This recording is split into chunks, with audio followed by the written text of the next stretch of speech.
Irish guy. And lads, is everyone excited about Qatar? No, I would imagine you're about as excited as if I told you that you get to spend Christmas Day having lunch with your aunt. You know, the morbidly obese one who I know for a fact has dead body stuffed in her fridge. Oh, that's fun. Reaching for the orange juice when she's got her neighbor Bill's finger stored in a jar. Oh yeah, her granddaughter's nose beside the milk. Listen, nobody really wants this World Cup, and especially to have it in the winter. Oh yeah, that'll be fun. Watching your country in a World Cup quarter-final whilst you're shaking in the November cold outside a pub, clutching your pint of frozen Stella whilst trying to stave off the threat of pneumonia with Mariah Carey on the jukebox. Honestly, who wants to warm down from the adrenaline rush of a World Cup semi-final by going home to watch Elf or Jingle All the Way? But listen, I will do a video touching on every single World Cup team's predicted flop for the tournament, but I have to say, there are two nations who this summer are going to be held back by their superstar. I will touch on Gareth Bale in a minute, but first, lads, I'm guessing the Portugal coach, Fernando Santos, has the backbone of an out-of-date sausage roll. I know he won his country the Euro 2016 title. Many congratulations, but let's be real. He hasn't coached in club football in 12 years, and even then, he only ever did the leagues of Portugal and Greece. I mean, let's be honest, give him a Premier League job in the morning, and he'd be sacked within a month. Yeah, this guy might look like a creepy uncle who drives an ice cream van and often sends you a Facebook poke, but I know he's going to fall into the trap of picking Ronaldo in every single match. Listen, what CR7 has done for Portuguese football, honestly, defies belief. I mean, his international goal-scoring records are an absolute joke, but this is the World Cup, and he's literally 38 years of age. I mean, the Portugal coaching staff are terrified, absolutely paralyzed with fear about the possibility of depriving this guy minutes. I mean, he's played the full 90 minutes in 20 of his last 22 Portugal matches.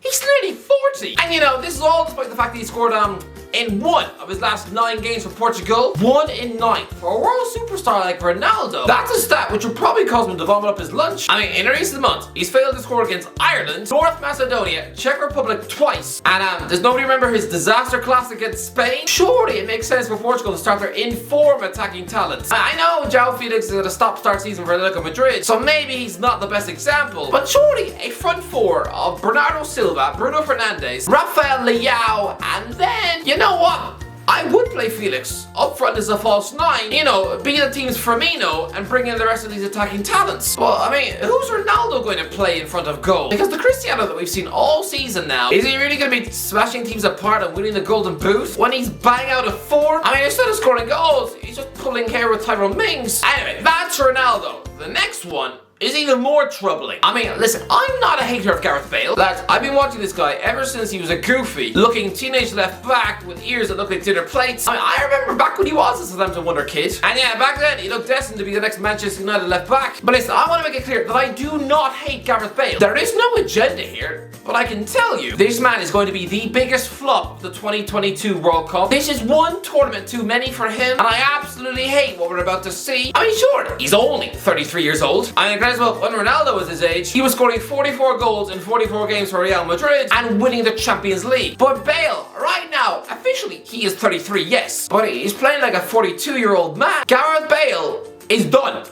He's finished, because Bale's hunger to drive for the sport right now is stuffed down the foot of a urinal. I mean, after the weary, draining years in Spain, Bale honestly now looks like he'd sooner prefer to spend his afternoon eating fried eggs off the stomach of Judi Dench. He does not want to be on a football pitch, even if it is for Wales. Wales are relying on a man who right now is flopping in the MLS. How has he been let off the hook for this? Why is nobody talking about the fact that a man with more Champions Leagues than Raul is utterly stinking up the American leagues? I mean, you want to know what he's doing? Well, for a start, he's only earning £100,000 a month at Los Angeles FC. Yes, Gareth Bale is on 25k a week. That's how much Carl Darlow takes home to eat pancakes and pay for Newcastle reserves. I mean, the guy's played 12 times in the MLS.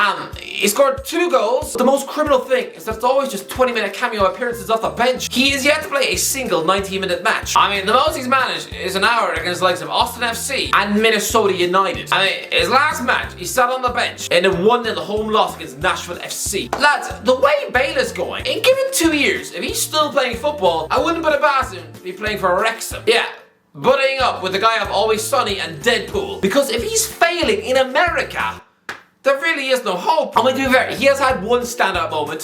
Weirdly, he scored in the 8th minute of stoppage time. Yeah, the 128th minute of the MLS Cup final to salvage penalties against Philadelphia Union. And yeah, they won on penalties. So that's a nice little moment, sure. But I mean, he only came off the bench in the 97th minute. Clearly, right now, his muscles are weaker than a soggy bowl of Weetabix. Why use? Is he supposed to be in the World Cup for Wales? I just know he's going to be absolutely horrendous. I mean, we all do.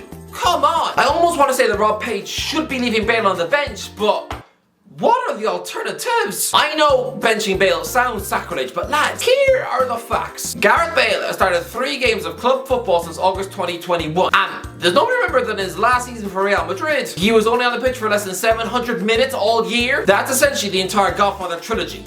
That's it, for an entire season. That has been Bale's life since Euro 2020. Just absolutely rotting like our mouldy plate of shepherd's pie. And to me, I think it's sad. Because remember when Bale returned to Tottenham on loan? And everyone was absolutely drooling all over his feet at the idea of a front three of Harry Kane, Son Heung-min and Gareth Bale? I mean, it was the perfect Tottenham boy band, right? From different generations. I mean, this guy was like a returning Robbie Williams. To be fair, not the best analogy, because at least Kane and Son were still at their peak. And pretty sure Gary Barlow and the rest will take that. Since the 90s, I think they've probably since taken up a diet of eating 12 chicken wings and the birthday cake before bed, but still. But even then, the Tottenham homecoming, it was supposed to be a fresh release from the stuffy turmoil of being a Real Madrid employee, right? But even then, he was still barely able to start a match before Christmas Day. I mean, Mourinho is the type of manager who'd have been absolutely begging Daniel Levy, prey monster sporting mentality like Bale, to drag up his flimsy Tottenham dressing room. I mean, come on, being told to work with Dele Alli, a kid who cut so many corners, he was lucky not to get a paper cut in his eye. I mean, being told to work with an Instagram cheese sandwich like him, no! I mean, Mourinho should have welcomed the arrival of this hardened Galactico serial winner with open arms. But even Jose didn't like this version of Bale. Listen, I know that Bale left his Spurs loan spell with 16 goals to his name. And I know that makes it sound like he was a roaring success, but he wasn't. Tottenham, our club, who played 62 games of football that season. 62.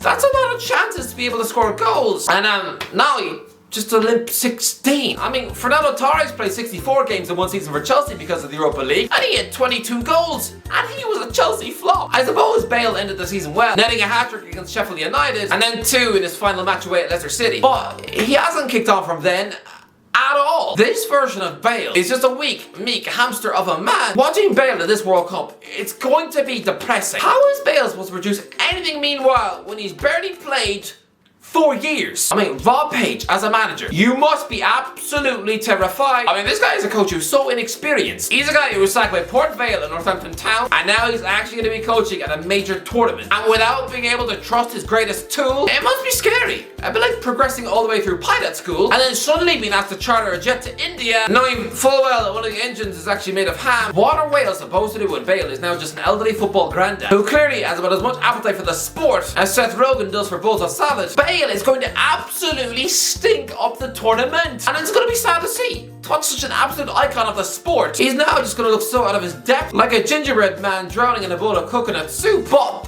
what does Page do? There's a man who's coming off the back of 5 winless matches in a row, and his alternatives, there aren't any. Rise up, am I going to sit here and say that Bale should be dropped in favour of Daniel James, some Fulham misfit who failed at Leeds? It's amazing to think that 3 years ago, he was actually signing for Manchester United, purely based on the fact that he could run really fast. Yeah, so could the Tasmanian Devil. I still wouldn't put him in the Man United wing. I mean, I'm still confused as to how this actually happened. What's even more bizarre is that he then scored in his debut against Chelsea, and then banged one in against Southampton from 30 yards out. But yeah, since then he's consistently shown that he's got the end product of a sandwich filled with snot. I mean, even the jewel in Wales' crown, Brennan Johnson, he was supposed to be an absolute superstar, exploding in the Premier League with Nottingham Forest this season, right? Before earning a summer move to Spurs. But it's not happening for him either. There's a former England under-17 international, don't forget, who so far has been a wet tofu bagel in the top flight. So Wales, I honestly have no hope for them, and I'm really not going to relish watching Bale splutter and puff against the likes of Iran before tearing his groin against England in Wales' crucial all-British World Cup crunch tie. I mean, you just know he's going to hobble off after 13 minutes, looking a bit like someone who just sat on a pillow made of spikes. Honestly, I am not looking forward to this tournament. I just know that both Ronaldo and Bale, 2 men who at one point were supposed to be the Real Madrid Adonis Galacticos, the 2 faces of the sport,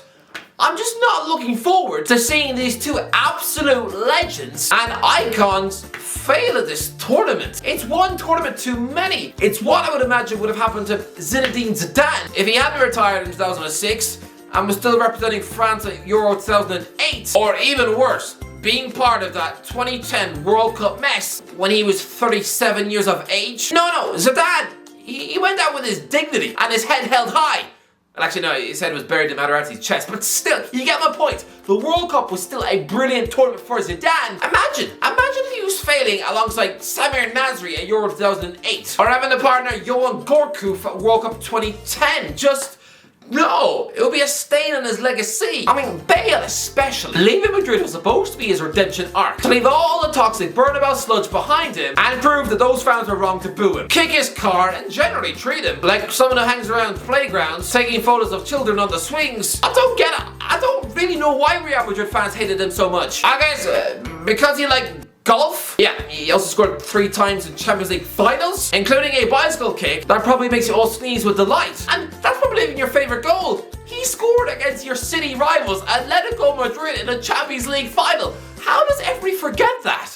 Honestly, he should have 3 statues to say the Bernabeu. But to watch him now, just being a pale shadow of the player he once was, just being the Welsh Stuart Downing, and on the greatest stage, at his first World Cup with Wales, imagine if this was peak Gareth Bale. The fearless, adventurous, but above all, the actually fit version of Bale. From, I don't know, 2012 through to 2016. That version of a genuine world-class Bale. Oh, he would absolutely eat this World Cup group with his bare teeth. But this sleepy, unfit granddad of a footballer, honestly, Wales, best of luck, because this is a tournament where you're actively going to have to carry Gareth Bale, because he's no longer a Ballon d'Or contender. Now, so far, he's just someone who's failing to crack America. You might as well call him Ollie Murs.